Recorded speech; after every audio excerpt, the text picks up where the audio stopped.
আজকে সকাল সকালে সাদা কাগজ, এক টুকরা চিকন কাপড় আর আঠা নিয়ে বসে পড়ছি। এটা দিয়ে আজকে এত সুন্দর আর সহজ একটা জিনিস বানাবো, যেটা আমার মতো মন ভোলা মানুষের প্রতিদিনই প্রায় কাজে লাগে।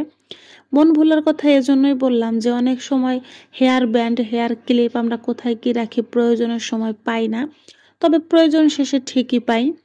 এজন্য আজকে ভাবছি যে একটা হেয়ার ক্লিপের হ্যাঙ্গার বানাবো। এজন্য সাদা কাগজ আর এই জিনিসপত্রগুলো নিয়ে বসে পড়ছি।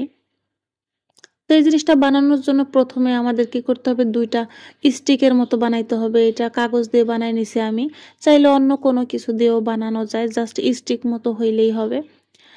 আর দুইটা নিছি কাগজ, আমি দুইটা স্টিকের মতো বানাইয়ে তারপর দুইটা দিয়েই করবো। আমার যেহেতু হেয়ার ব্যান্ড কম, চাইলে অনেক বেশিও বানানো যায়। আর সব থেকে বেশি ভালো হয় যদি শক্ত কোনো জিনিস দিয়ে বানানো যায় তাহলে, তবে এটাও একেবারে খারাপ না, কাজ চলে যায়। তো সেজন্য আমি প্রথমে আঠা জড়াইয়ে দুইটার এক ডলতে ডলতে লাস্ট মাথায় একটু আঠা দিয়ে এরকম দুইটা স্টিকের মতো করে নিছি।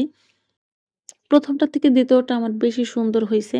তো যাদের বেশি ক্লিপ আর হেয়ার ব্যান্ড আছে তারা কয়েকটা বেশি বানাই নিতে পারেন। তারপর আমি এই দড়িটা দিয়ে বাইঁধে নিব। আর এই দড়ি না, মূলত এটা আমি কাপড় নিছি। এটা দড়ি দিয়েও করা যায়, দড়িটাকে একটু কালার করলে আর একটু বেশি সুন্দর হয়। তো আমার কাছে যেহেতু কালারফুল বা কালার করার মতন কোনো জিনিস ছিল না আপাতত, আর দড়িও ছিল না, এজন্য আমি এই কাপড়টাকে কাজে লাগাই দিছি।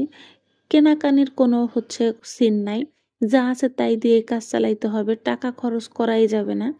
তো যাই হোক, আমি এভাবে কাপড়টা দিয়ে বাইঁধে নিলাম। এক পাশ বাঁধা হয়ে গেলে সেম প্রসেসে আমি দুই পাশে বাইঁধে নিব। আর এটাকে যদি কালার করা যায় তাহলে আরো বেশি সুন্দর হয়। তো আমি যেহেতু একটু অলস টাইপ, তো কোনো কালার করি নাই, সাদা এবং যেভাবে ছিল কোনো রকম কোনো কিছু করি নাই, ওইভাবেই কাজ চালাই দিতেছি। তো দুই পাশটায় আমার বাঁধা প্রায় হয়ে গেছে। আর একটা কথা, গেট দেওয়ার পেছনের সাইডে কিন্তু একটু আঠা দিয়ে নিলে ওইটা বেশি শক্ত হয়, মানে ছোটেও না এবং অনেক দিন টেকে। তো আমি সেইভাবে পেছনের দিকে একটু আঠা দিয়ে তারপরে গেট দিয়ে দিছি দুই পাশেরই, কারণ যাতে বেশি দিন টেকে এবং না ছোটে। একটু টেকসই তো করতে হবে, যতই অল্প দামের জিনিস দিয়ে বানাই বা ফেলনা জিনিস দিয়ে বানাই, তো টেকসই না হইলে তো আর হবে না, তাহলে আর কি হইলো। আর এই যে যে জিনিসগুলো দেখা যাইতেছে, এইগুলা মূলত কাগজ দিয়ে আমি একটা ফুলের শেপ করে নিছি। চার পাঁচটা ভাঁজ দিয়ে যার যেরকম ইচ্ছা ওই রকম একটা শেপ করে কাইটা নিলে একটা ফুলের শেপ চলে আসবে, বা যে কোনো একটা শেপ চলে আসবে, দেখতে ভালোই লাগে, খারাপ না। তো আমি একটা ফুলের শেপ দেওয়ার জন্য চার পাঁচটা ভাঁজ দিয়ে এভাবে কাইটা নিছি যাতে একটা ফুলের শেপ আসে। তো এই ফুলগুলারে আমি আঠা দিয়ে একটা একটা করে লাগাই দিব। চাইলে পুরোটাই লাগানো যায়, আবার যদি কেউ চায় যে না আমি অল্প করে লাগাবো, তাও করা যায়। তো আমি মূলত অল্প একটু জায়গা যেটুক আমি বাঁধাবো ওইটুক বাদে পুরোটাই ফুল দিয়ে একটা একটা করে লাগাই দিতেছি।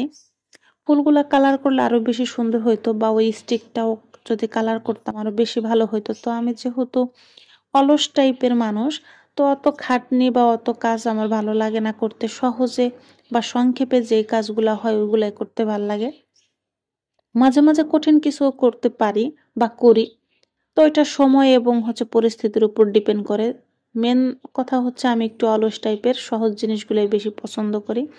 তো যাই হোক, আমি একটা একটা করে ফুল লাগাই দিতেছি। প্রত্যেকটা ফুলের পেছনে একটু আঠা দিয়ে লাগাই দিছি এবং কাপড়েও একটু আঠা দিছি যাতে মানে ভালোভাবে লাগে। তো এইভাবে যেটুকে আমি বাঁধাবো ওইটুক বাদে পুরোটাই একটা একটা করে ফুল দিছি। কিন্তু পরে মনে হয়েছে যে যদি আমি একটু ফুলগুলা কালার করে নিতাম হয়তো বা একটু সুন্দর লাগতো। তো যাই হোক, এইভাবেও একেবারে খারাপ লাগতেছে না, ভালোই লাগতেছে। একটা একটা করে দড়ির সাথে ফুল লাগাইতে লাগাইতে আমার এটা পুরোটাই ফুল লাগানো কমপ্লিট। এরপরে আমি যেই জায়গাটায় বাঁধাবো ওই জায়গাটায় নিয়ে যাইতেছি। তো এইখানে বাঁধাবো আমার একেবারে হাতের কাছে, যখন যেভাবে আমি সহজেই পাই। কাজের সময় যেহেতু আমার জিনিসগুলো ঠিক মতো পাই না, তো একেবারে আমি হাতের কাছে লাগাই রাখছি আর কি, যাতে আমি হাত দিলেই পাই এবং চোখে পড়ে। তো আমি সবগুলো আমার কাঁকড়া একটা একটা করে বাঁধাই দিতেছি।